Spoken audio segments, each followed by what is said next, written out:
Good evening on this full moon night, Asalaha Puja.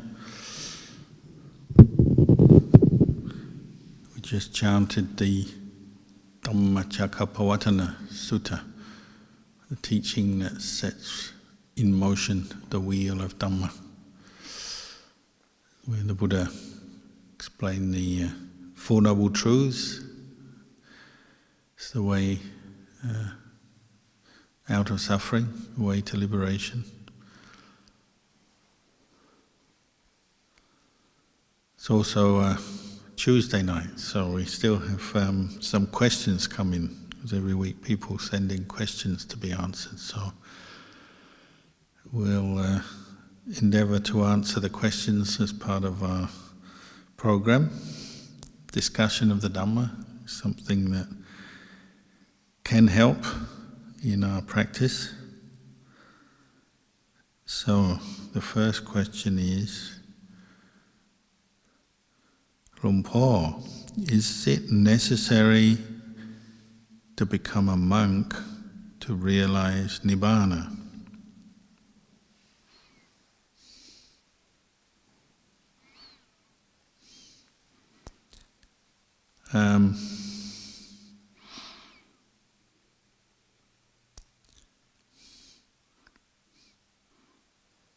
Well, it certainly helps if you make a commitment to the practice by taking on precepts, 5, 8, 10 precepts or 227 precepts of a monk or a nun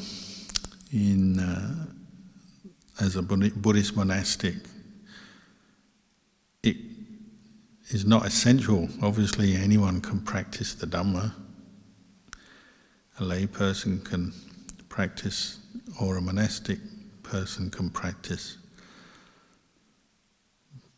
But my own experience and the experience of many others, I believe, is that when you make that commitment to train in a monastery or a monastic style lifestyle, even if you're living on your own or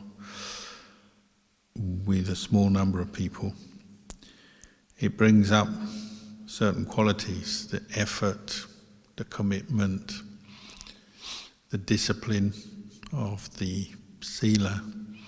These are all very supportive conditions for training the mind to abandon mental defilements, greed, anger and delusion. So the monastic life is considered the best or most suitable lifestyle for supporting insight that will abandon defilements and lead one to Nibbana, or the release of the mind and experience Nibbana. But as we know in Buddhism, there's 4 stages of enlightenment. First is stream entry, second is once returner, third, Sakadagami, third is non-returner, Anagami, and fourth is Arahant, or one who's reached Nibbana. And in the time of the Buddha and since, there's been many lay people who have attained stream entry, Sotapanna, or even sometimes higher, keeping the 8 precepts, become Anagamis, once returners. But traditionally they say from the text, to attain Nibbana, or at least to live having attained Nibbana, one needs to be a monk or a nun. So we know from the text, the commentaries, say in the time of the Buddha, somebody may become enlightened as a layperson, but then they from then on live as a monk or a nun, bhikkhu, bhikkhuni, or maybe as a practitioner in a monastery.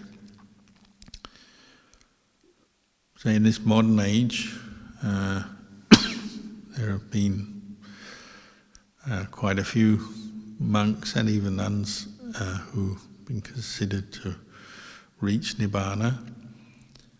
And they all have this sort of thing in common. They tend to be living in a monastic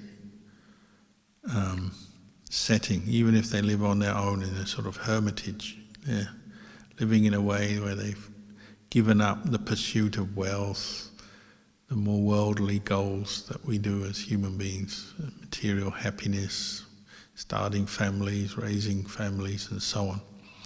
Even though they may formally have been married, had kids, had a job, but once one commits to the path of Nibbana, then a monastic form is more suitable. So even some people in this day and age have attained, we believe, at least the first stage of enlightenment as a layperson. Sooner or later they seem to move into a monastic setting to support their practice. So, a famous example I can give is for the men, Lumpur Khamdan, who's a disciple of Ajahn Mun. He was considered to be practicing as a Sotapanna already as a layman. And he'd already had family, wife and children and a job. He's a farmer. He's already considered to be a Sotapanna practicing Buddhism as a farmer. But later on he gave up the lay life and became a Buddhist monk, and we believe became enlightened as a Buddhist monk. So the form of a monk or a nun really supports pursuing the practice with full commitment, full discipline, and of course being dependent on alms. One doesn't have to, when I say alms, I mean alms with an L, not alms as in with an R. Alms as in one is dependent on the generosity of the lay community, so one doesn't go out looking to earn a living, make money, get a job. One is able to devote one's time and energy fully to the practice as a monastic. So like Lumpur Khamdan, he attained Sotapanna as a layperson, but then decided it's still appropriate to ordain to further and deepen his practice. Of course, one can practice as a layperson, as we know, but it's full of challenges. So there are those lay people who maybe have progressed in keeping sila, meditating, developed strong samadhi. Some point later on, maybe they enter the monastic community.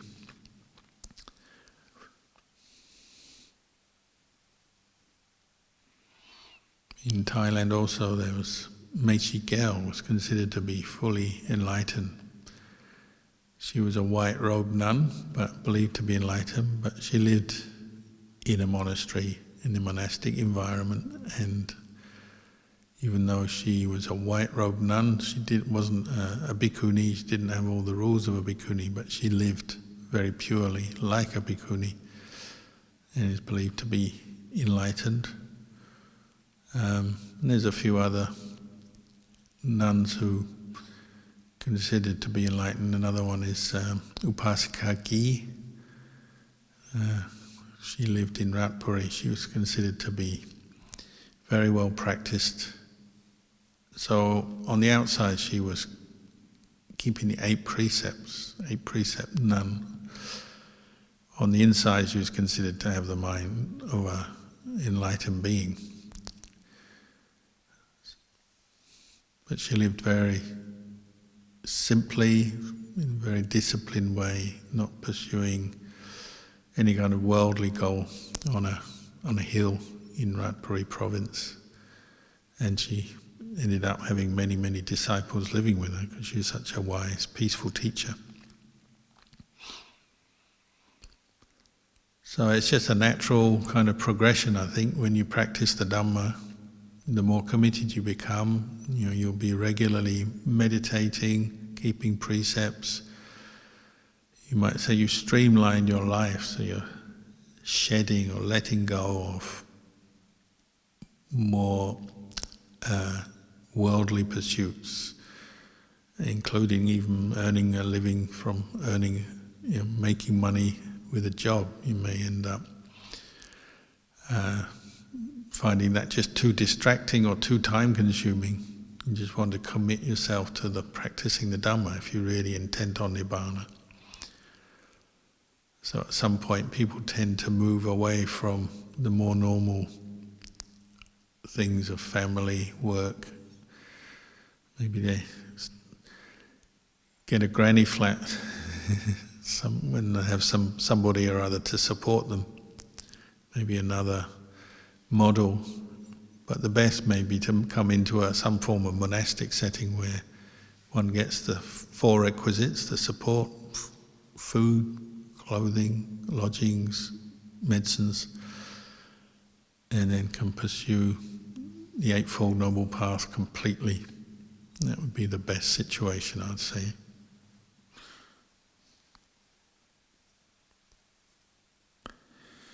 So another question.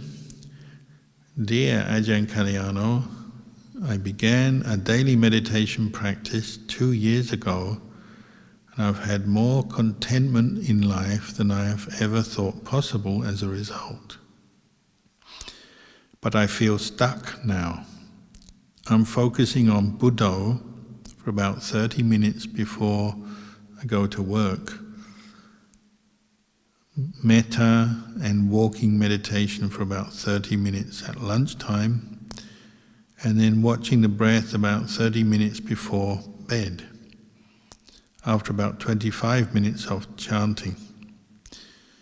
I practice generosity, keep the 5 precepts, and work at mindfulness during the day as I work and spend time with my family and friends. I must have made some bad karma in past lives and have reaped emotional and sexual abuse as a result in this. Could you please offer advice on how to drop attachments to fear and ill will?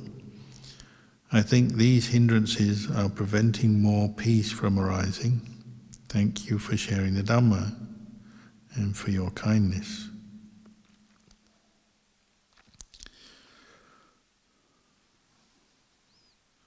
Well, it sounds like you're practicing quite well and in a very determined way.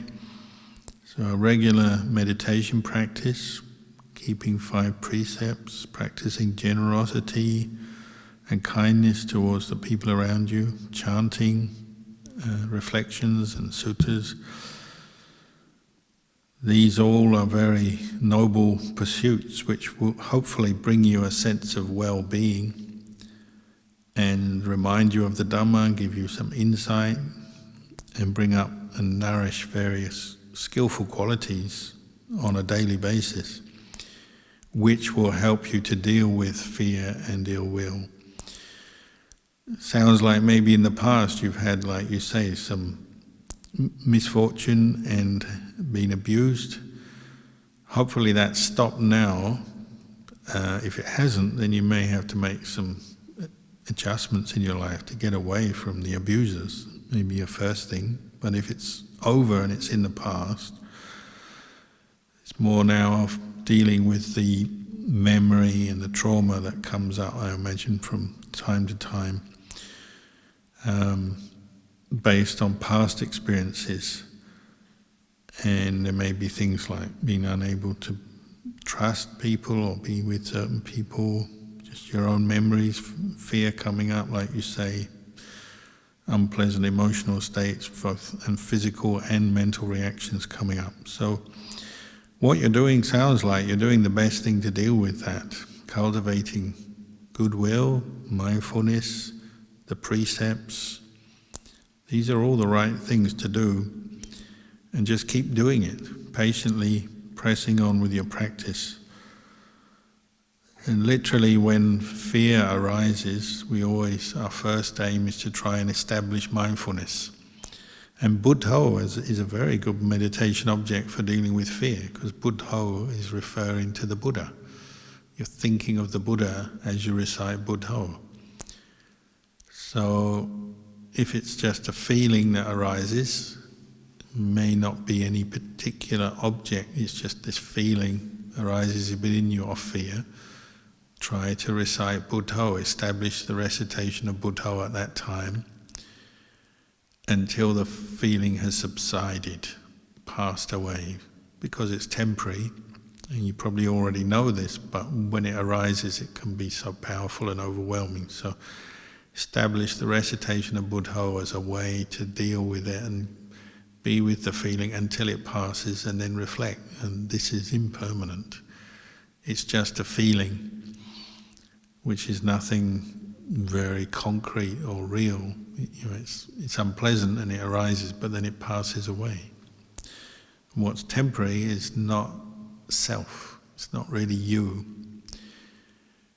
And if you're aware of your past and there's been some trauma in the past, well, maybe that's all you need to know. This is the resultant karma of that, but you're now patient, mindful, observing it arise and pass away.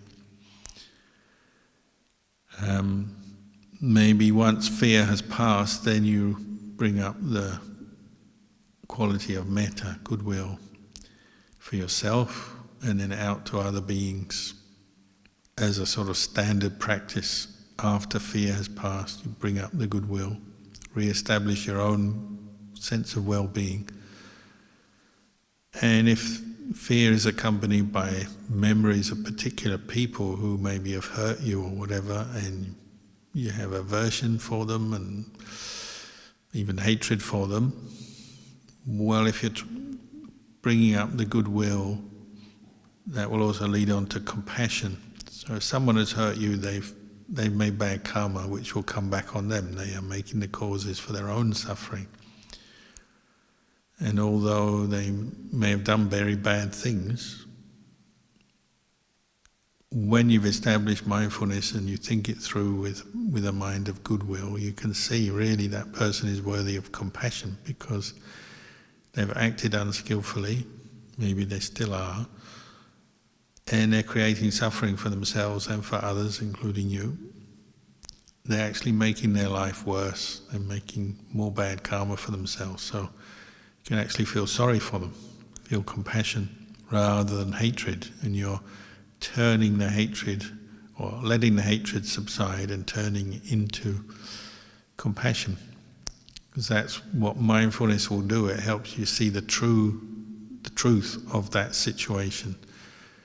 And that hatred doesn't help you, doesn't help them, doesn't improve things, makes everyone worse off. Compassion does improve things. So it's the correct response. Once your mind has calmed and settled, you respond with compassion. Obviously that takes effort and practice. And the Buddha always said, when fear arises, ill will arises, keep practicing until you've let it go, till you've seen it subside. So you make that your short-term goal. When it's there and you're aware that it's come up, that's your goal, is to practice till you've gone beyond it, you've let it go. So it may be challenging, difficult, but keep at it until you can do it, and you'll find you get better at it. Fear is always an unpleasant feeling. Ill will is unpleasant when it arises. But if you've let it go before and you've turned your thinking into metta, goodwill, you know you can do it. Then there's no real obstacle. You just have to keep practicing and doing this and getting better at it until eventually the fear won't arise, the ill will doesn't arise. Or if it arises, it doesn't establish itself in your mind. You just let it go quickly. That may be your goal.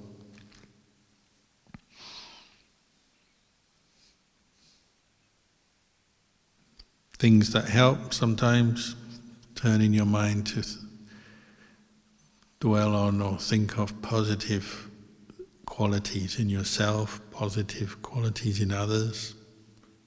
And then when I say others, it could be people you don't know, like the Buddha or teachers. You think of the wisdom, the compassion, the purity and the peace of a Buddha. That helps to calm the mind. Thinking of teachers you know, qualities those teachers have that have helped you or inspired you. And then even in yourself, times when you've had those inspiring qualities, you can think back to them to help bring those qualities up again. And just keep doing it, stick with it, don't give up. So it's not an easy thing to overcome the 5 hindrances. So,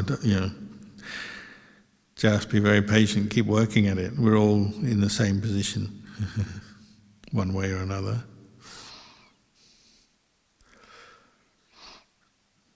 The last question: what is the difference between Samadhi and Vipassana? Well, Samadhi is a quality of mind, as we know from the Noble Eightfold Path we just chanted, the Dhammacakka Sutta, where the Buddha lays out the path that leads to the cessation of suffering. So basically the thing that we're developing on a daily basis following the Buddha. So there's 8 factors. So the final factor is Samma Samadhi, what we call right or correct Samadhi. That's usually defined as the 4 jhanas. So you may have to read up on this to familiarize yourself with the technical terms. But the sort of heart of Samma Samadhi is stillness, one-pointedness or unification of mind and equanimity. It's perfecting this quality of equanimity where the mind is unwavering. It's still because it's not being shaken by experiences of pleasure and pain, sensual experience, seeing, hearing, tasting, touching. This is a very valuable quality to develop and a very valuable experience to have, if only briefly. And of course we all know Samadhi, the qualities of Samadhi, the stillness, can come up very briefly at first. Just for a few moments your mind becomes very still, quiet, seems to drop all the distracted thinking, worrying, concerns about other things, and just becomes very still and unified within itself. It may just be for a few minutes, a few moments, but through practice that may deepen and become longer periods. One point to remember is, as part of the Noble Eightfold Path, the Samma Samadhi, that means it's linked to the other 7 factors of the path in order to be Samma Samadhi. So it's supported by and linked to Sammaditthi, right view, Samma Sankappa, right intention, the intention to let go of attachment to the senses, let go of anger, ill will and hatred. It's linked to right livelihood, right action, right speech, right effort, the effort to abandon unwholesome dhammas and the effort to cultivate wholesome dhammas, and right mindfulness. So all the other factors of this path are there together, supporting. They may not yet be perfected, but they're there, supporting Samma Samadhi. And another way of looking at Samadhi is it's the continuity of mindfulness. So that, right mindfulness, right Samadhi are very closely linked. But this quality of mindfulness, presence of mind, it's wholesome, it's a quality that when practiced and developed so it's more continuous, this is what gives rise to Samadhi, and Samadhi contains mindfulness, as it were. As far as Vipassana goes, well, that's a sort of a more modern word. I mean, it's from the time of the Buddha, but it perhaps wasn't used so much, we believe, in those days. It really means this practice of developing insight into the 3 characteristics of existence: impermanence, anicca, unsatisfactoriness, dukkha, not self, anatta. So it's the way to develop wisdom or discernment,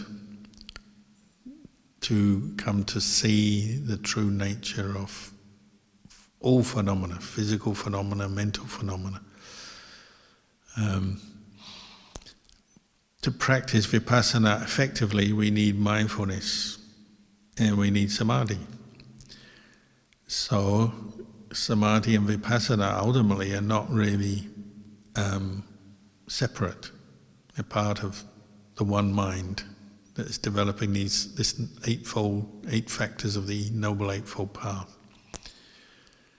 You might say it's a matter of emphasis or what you're particularly doing with your mind in the development of the path. So there'll be times when you're developing discernment, contemplating, reflecting on anicca, observing the impermanence of thoughts arising, passing away, and so on. So to do that, one's samadhi cannot be the sort of samadhi where your mind is just dead still, not moving, only knowing one object, like jhana. It would be samadhi after jhana or before jhana. Because in jhana, you can't have thoughts arise, feelings arise, sounds, sights, taste, smell, touch don't arise. So you can't contemplate the arising and ceasing of these things if they're not arising. Your mind is just still with one object. And that's a very useful, purifying experience. It brings equanimity, obviously brings great happiness, rapture, other factors, but the traditional way of teaching is that either before one attains jhana, one turns to contemplate, reflect on the three characteristics as one does in vipassana, or even after one attains some jhana, some stillness, one then is contemplating, using the purified and strong continuous mindfulness of samadhi now as to steady the mind so that contemplation and reflection is effective. The important thing to see is that when you're contemplating impermanence, you have to have some stillness in order to see the movement or the change or the rising and ceasing of phenomena. So you may be aware of this phrase of Luang Por Chah, stillness flowing, or he would talk about still flowing water. He'd say, have you ever seen still flowing water? So everyone goes, what? So that's water that is still, like a pool, but flowing like a stream at the same time. So this is his way of describing the mind of vipassana. You might say true vipassana or well-practiced vipassana, where the mind is not lost in the five hindrances, so it's experiencing the stillness of samadhi, but thoughts, feelings, memories are arising, and one is contemplating or observing them as impermanent, as not self. So there's enough stillness there to see the impermanence of one's experience. Physical, the body; mental, the mental khandhas; feelings, memories, thoughts, sense consciousness. So these five khandhas, this body and mind, as the Buddha explained a little bit in the Dhammacakka Sutta, they're like a process that's constantly changing, body and mind, arising, passing away. You need a mind that is still in order to see that process of arising and passing away that we take as body and mind, that is a human being. You need stillness to observe that, to witness that, and that's why we need samadhi. But samadhi, that is, the mind is, it's not so still that nothing else can be known other than a particular object, such as the breath, for example.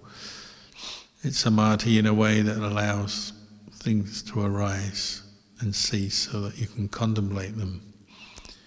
So the technical term would be upajjhara samadhi, which is neighbourhood concentration or access. So neighbourhood, so it's in the neighbourhood of jhana. Access is pre-jhana, accessing jhana. This is the best way to maintain one-pointedness when the mind is beyond the hindrances, but also observe impermanence, rising and ceasing. So these are a few thoughts about the question, difference between samadhi and vipassana, but in the end we also have to practice, contemplate and really see for ourselves, know for ourselves. You know, the words on the paper are one thing, the words from my mouth are one thing. Really it's something you have to know through the practice, so that's the encouragement. Practice more, develop more mindfulness, develop samadhi, and then observe how it works. How can you contemplate impermanence? You need a mind that is still enough to see it, to know it. What do they say? It's a bit like those advertising hoardings of kind of flags that have adverts on them. When the wind is blowing, they're moving. You can't really read them. So you need them to become still, then you can read the words on them.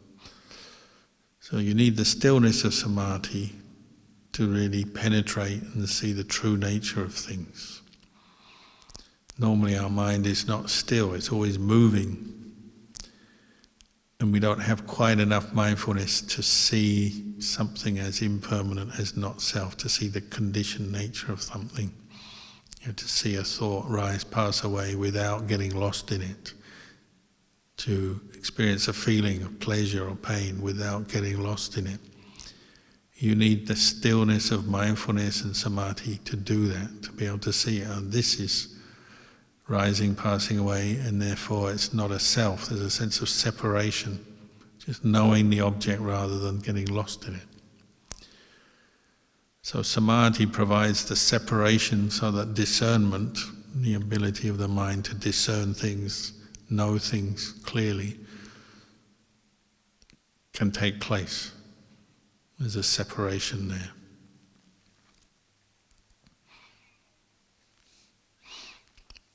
So those are a few thoughts on those questions tonight. I'll leave them there.